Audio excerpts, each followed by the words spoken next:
Game 3, pinakahuling laro na po ng ating Week 5. Mag-enjoy naman tayo dito. Sino nga ba ang mananalo para dito sa last game natin? But ang concern ko for the Nana is that, sabihin man natin may passive siya, yung Molina's Gift, pero ang bilis kasi ma-broke ng Nana. Yun kasi yung medyo squishiness or downside niya. And yun yung pwedeng naman i-capitalize return ng TLPH or i-abuse talaga. Yeah. Ang kinagandahan dito sa sa Nana pickup is yung burst damage talaga kapag may nahuli si Escalera, tutumba agad. Pero this time around, yung difference is naka-purify na si Sanji tsaka si Oheb. Tapos binigyan mo ng blitz dito yung binigyan mo ng sariling ulti yung Valentina. Kanina wala siya maganda nanakawin electrifying beats lang para makatakbo siya kay MP the King. Pero ngayon yung sariling version ni Sanji, mahapdi rin yan And mapafollow up pa yan yung mga Arcane Shade, Shadow Strike, di ba? At siya, may capability siya na maging agile talaga pag sa mga team fights. Oh, At mukhang delikado ang buhay dito ni Sir Outplayed dahil na papasukin na ata siya ni JP. Hindi pa niya ata alam na may tao doon. Ay, nandito na nga lang din nakaabang. Outplayed, medyo magkaroon at aabutan. Pero nandun na nga lang din ang mga outmaneuver nila Sanji. Oheb with the first blood. Grabe, inapat yung lane ni Oheb. Kanina kasi, sabi ni JP, Heb, medyo nalulugi ka sa lane, Heb Tulungan na namin, Heb. At ang napakaganda nung ginawa nila dahil yung pathing din. Mukhang nagulat talaga dito si Outplayed na may tao doon sa Zero Bush. Oh no, nakikita ko na naman yung pwesto ha. Ayan yung ayan. Okay. Ay! Kahit nakita niya na! It's another story kapag ka nag-follow up talaga dito si JP at Cartezy habang di si Sanford. Ito magiging trade-off. Hinahabol na pilit pero makakapag-jit could do out pa rin naman. There's going to be a habol here for Cartezy. Makakatras konti sila James. JP onto the front line.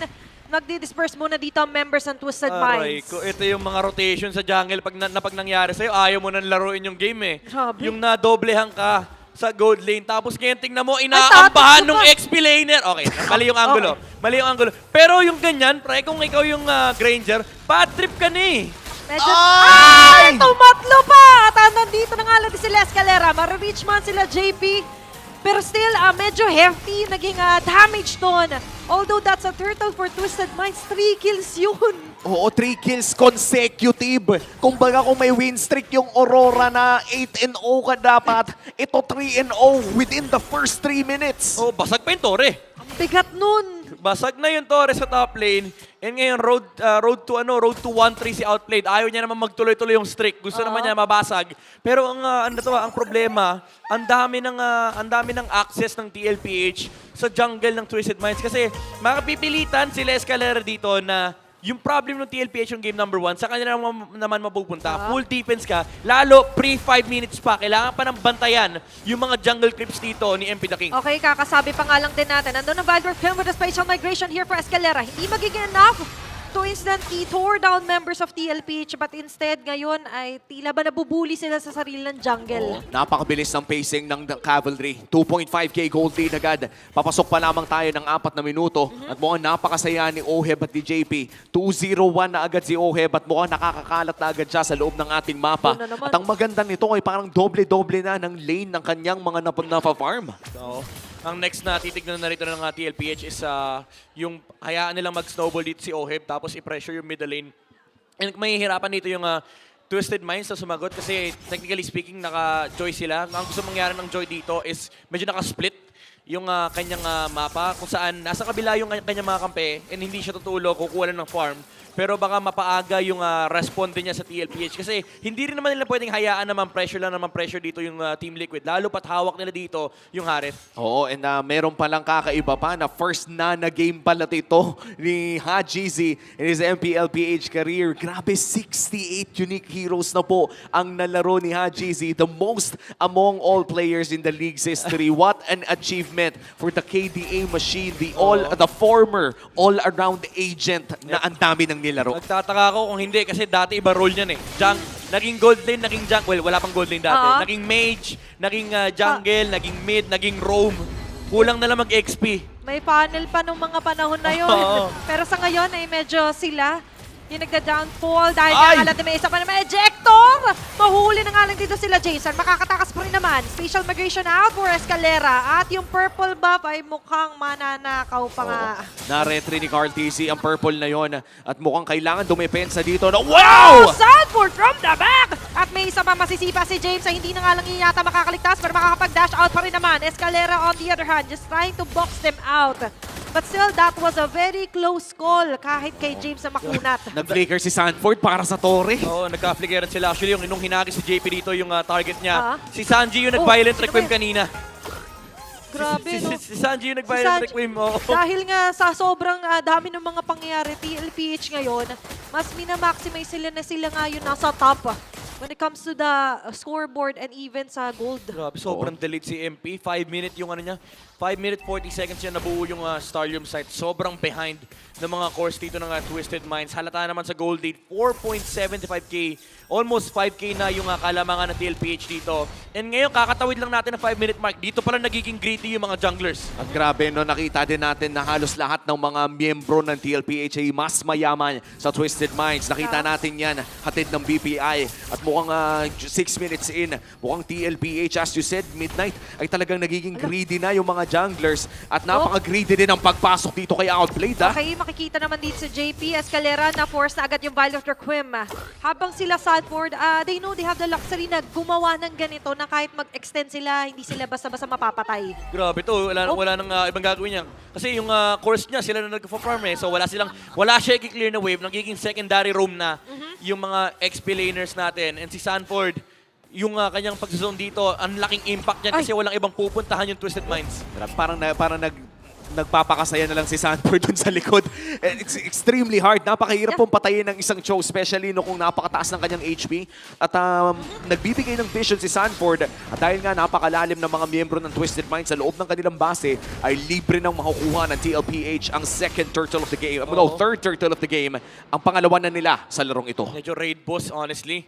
Yung Cho ni Sanford dito, kahit saan siya magpunta, hindi siya pwedeng galawin ng Twisted Minds. Kasi yung control na mga galing sa Twisted Minds, makikita ni Sanford. And remember, may CC immunity yan, may Shun Pue. Grabe, kinopi yung Granger. Gusto niya rin maging mayaman. Sabi nyo kanina, wala akong gagayahin. Sige, lahat pwede. Ilang bala kaya ang nakukuha ng Valentina kung kumukuha siya ng isang Granger? Oo nga, no? Mamaya malalaman natin pag ginaya niya. Kung ilan yung pakakawalan niya na death zone nata. Parang nagpakawala lang siya ng 2 times tapos tinigilan na niya. Pero mukhang isang Torre na naman ang makukuha dito ng TLPH. Already with a growing gold lead. Ayun, no? Unlimited ba to? Unlimited ata. Hanggat activated No way. yata yung ulti. Let's No confirm way. it later on. No way, nandaya Oh, yan! grabe naman din talaga. Kaya pala, kanina nagtatanong ka. Kasi I'll be honest, hindi po ako aware na ganyan ang mechanic niyan. Ako rin first time ko makita na Anli pala yung Death Sonata. Ang alam ko lang yung before, pag ginagaya ni Hanzo, hanggat meron siyang ulti no sarili niyang duration, naka-shadow pa siya. Pero right now, andyan yung instant burst.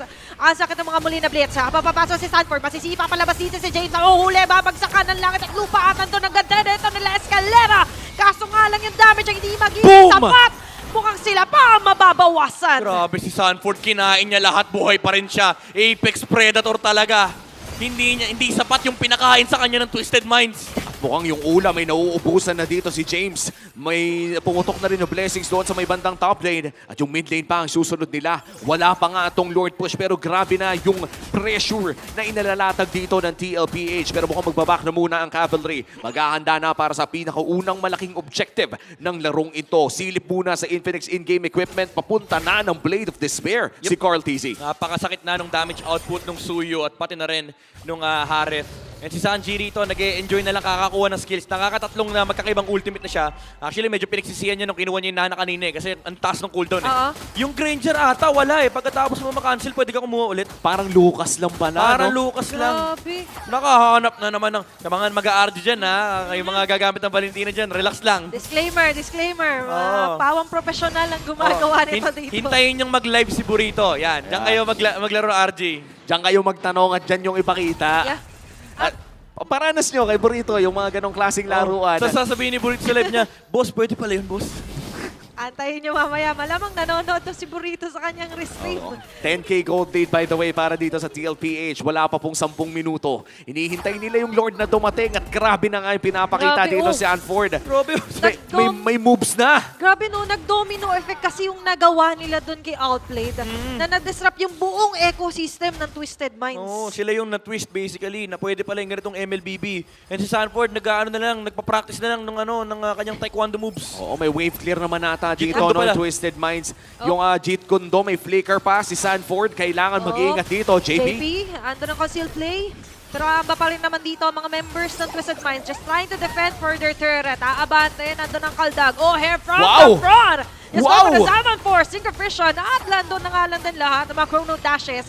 Pastel, kompletong 5 sa 5, pwede natin maging labanan. Yung Lord matutunaw pa rin naman dito. Sanford! Sanford sa pinakagilid, talaga naman kinorner dito sa Escalera. JP! Pero doon sa may pinakalikod, ay sasalubong si Daddy JP. Upland is down. Members of TLPH right now is marching on to the base. At mukhang dito na nila tatapusin ng series na ito. It is going to be TLPH.